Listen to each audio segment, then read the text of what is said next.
केरल के त्रिशूर जिले के अतिरापल्ली इलाके को अपने हरे भरे बागानों के लिए जाना जाता है। हालांकि ये अब जंगली हाथियों के खतरे से जूझ रहा है।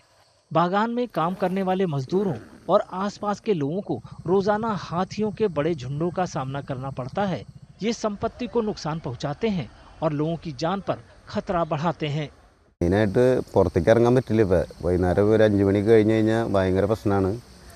ആനകൾ ആദ്യമൊക്കെ ഒരെണ്ണം രണ്ടെണ്ണം വന്നുകൊണ്ടിരുന്ന സ്ഥലത്ത് ഇപ്പോൾ 16ഉം 17ഉം എണ്ണം കൂട്ടമായിട്ട് ഇങ്ങനെ വരണത്. ഇപ്പോൾ ക്വാർട്ടേഴ്സുകൾ പതുക്കെ തല്ലി പൊളിച്ച് തുടങ്ങി.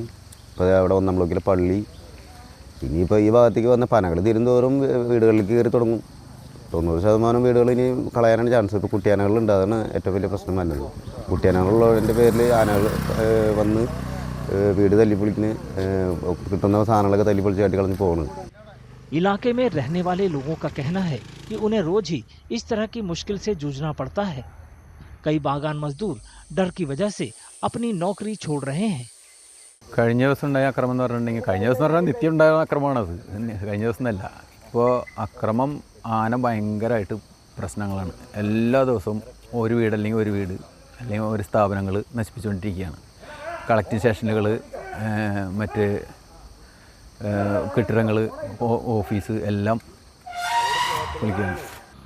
अब लोगों और वन्य जीवों दोनों की सुरक्षा के लिए स्थायी रोकथाम उपायों की मांग बढ़ने लगी है।